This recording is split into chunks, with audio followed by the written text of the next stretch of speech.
Ignition sequence starts. 6, 5, 4, 3, 2, 1, 0. Liftoff. We have a liftoff.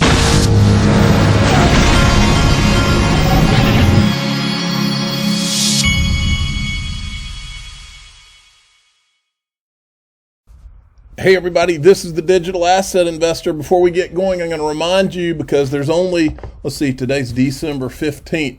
So you can still, until the end of December, you can, if you use your Uphold wallet to, for the rest of December to make an investment, and Link2 will put $1,000 of XRP back in your wallet. Invest in Ripple using XRP from your Uphold wallet, and they'll make that $1,500 of XRP that they put in your wallet. So that's buying private equity. If you're an accredited investor, they are a sponsor, and I am a customer. I've bought Ripple on that platform myself. Okay, moving along. This, as we all know, there was this awesome glitch last night. Everybody was seeing the glitch was going crazy, where I think XRP, this screenshot shows that XRP had gotten as high on CoinMarketCap due to the glitch of $22,608,470.79. Do you think you'd be okay with that? I would, okay?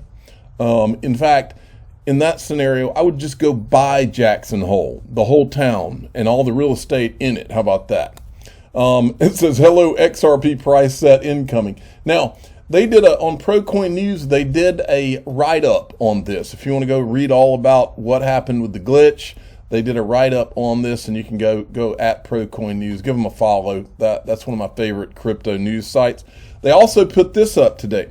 And by the way, we have so much content today and tomorrow morning. I'm going to go ahead and do a video for release tomorrow morning because of everything I have.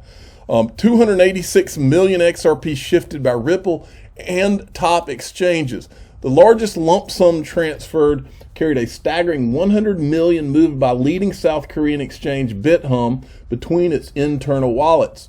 Ripple, a DLT service provider from San Francisco, and some of its ODL corridors were involved in several of these transactions. Okay, so no telling what's going on there, but I like it. Now, TAIG XRP found this. He's found another place where Jay Clayton was apparently at a Princeton University conference, and we need some video of this.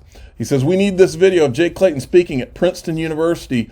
Amber Baldette also spoke. What's important about her? She was the person who led up JP Morgan's blockchain division. I think she is literally the one that started JPM Coin. Okay, so and she worked hand in hand with Consensus. Remember, JP Morgan Coin is built on Ethereum. Okay, watching Jay Clayton this is him talking. Jay Clayton publicly lie on Squawk Box and then refused to answer any questions today. I'm now on another level of pissed off. He found this article where it shows that Clayton was there talking about regulation, cryptocurrencies, and financial markets, and he's there with Amber Baldette. And that is important because she was the one, and he even found it in Jay Clayton's calendar, speaking engagement with Princeton University. Amber Baldette was there. She's literally from JP Morgan, and I'm not saying that she's done anything wrong. I'm not even saying that Jay Clayton's done anything wrong. I'm just saying he won't talk about it, won't answer any questions on it. And so for that reason, we have questions and we'll keep asking them. Now, this is another clip from the podcast, which is this, I'm drawing a blank on his name now, but I've included him here. You can click on the podcast right there. His name, what was his name? I'm drawing a blank. Let me see if I put it up anywhere. I didn't. Anyway, you can find it. I've included a clip to his YouTube channel. It's there it is right there. I'm sorry, I'm blind. Patrick Bet David podcast. Unbelievable job. Listen up. And the SEC never said, or the Supreme Court never said the oranges are the securities. They said the scheme and the marketing and the packaging, the way that The company sold it. That was an unregistered securities offering. They didn't say the tracts of land were the security. They didn't say the oranges were the security. The underlying instrument, Pat, is never the security. It's the way you offer it and package it. But in this particular case, they went after the token. And Pat, for 8 years, it was sold in the United States and worldwide, 200 exchanges. They allowed Ripple to purchase 9% of MoneyGram. They had a settlement with FinCEN in 2015 where they called it digital convertible virtual currency. This was being allowed to go on and on and on. And all of a sudden, the former SEC chairman, Jay Clayton, on his last day, as he's walking out the door, slaps this lawsuit, the most significant SEC enforcement action, in my opinion, in modern history, in a non-fraud case, and goes after the token. And there's so many conflicts of interest that we're going to get into. Jay Clayton was just on TV today on CNBC, and they asked him again, what about these conflicts that everyone is calling you out on?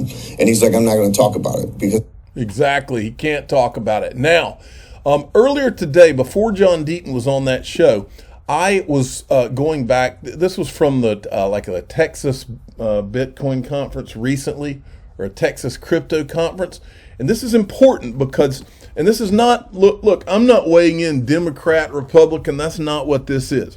But what I am doing is I want to show you about what's going on in the politics of crypto, because it's crypto versus, for me, it's crypto versus whoever is anti-crypto. And right now, here's what's going on. Listen. How do you fund the socialist transformation of America? Part of it is you run the printing presses and inflate the hell out of the currency. As more people pull their money into the crypto world as a hedge against inflation, look, if you are a big government spender, you love inflation because it lets you, look, the incentives in Washington, if you can spend trillions of dollars with no limits and just keep printing money, the incentives for a politician are pretty straightforward. Why is it that communist China shut down Bitcoin?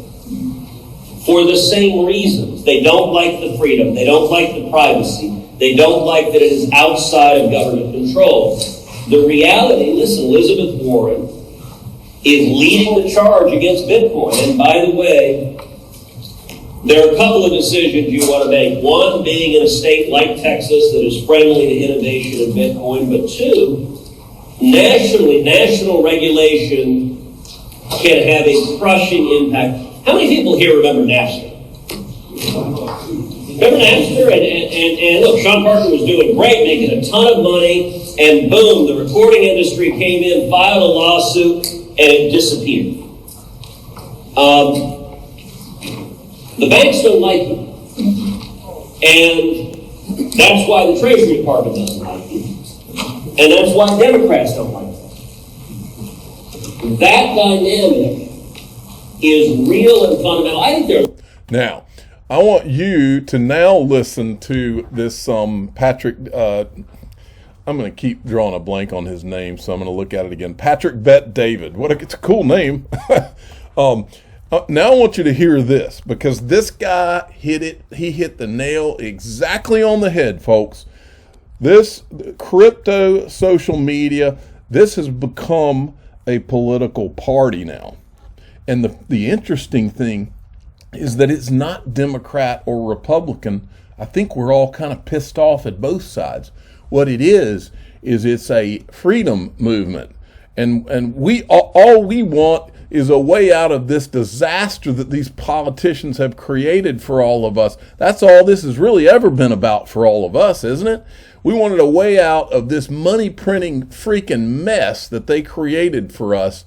And that's what the movement is. Now I want you to listen. This is the guy that was interviewing John Deaton today, and I want you to listen to what he says in this clip. He's right on it. Oh, the crypto community is a political. It's now the crypto community is a political party. Yep. So we're back in the days where Democrats wanted to win the black vote, and they did after Barry Goldwater. That's a great point. And when the Democrats wanted to win the black vote, because blacks forever have been conservatives. I mean, Martin Luther King was a conservative. He was a Republican. We got to win it. Barry Goldwater gave it away. Went from 60% to 92% African Americans voted for who? for Democrats, and they've had it since then, 92, 88%. Civil Rights Act. It's been a while, right? Yeah. Political parties today have to be very careful. And I think this is going to favor whoever's on the free enterprise side of the political side. Because Gary's a Democrat, Biden's a Democrat, Kamala's a Democrat. And the ones that are going after crypto are all on one side of the political party. The libertarians, the independents, which is the crypto community. Crypto community is not Republicans. They're typically independents and libertarians. Anti-establishment. Yeah, anti-establishment, which Republican is establishment to them, so is the Democratic Party. But I think what's happening right now is, if this happens, I don't think this is just a financial issue for them. If they settle, whatever they do, forget about that part. I think they're going to be crushed politically because it's no longer just 100,000 votes or 500,000 votes. You got millions on top of millions that now have influence. Exactly. And Congress, you better pay attention, because that's what this is. And Gary Gensler's not going to be worth it. And I just decided to retweet this, and I said, can you say John Deaton for Congress? Do you know Deaton for Congress sounds kind of like a pretty interesting slogan. Then this guy retweeted this. Let me see if he replied to me, because I made a comment to him. He's not replied yet. But he said, crypto community is about to be the next powerful political party. That may scare the hell out of the establishment. Elections over the next few decades will be determined by the crypto community. This could lead to a strong third party which can help unify. And I told him, great interview, Patrick Bet David. You just stumbled on the financial story of the century. Welcome to the party. I'm going to get into this other stuff in the next video, but I'm the digital asset investor. I'm not an investment advisor. This is for entertainment purposes only. Please subscribe, hit the like button, and tell your friends and family that it is on like Donkey Kong, and we are the third political party.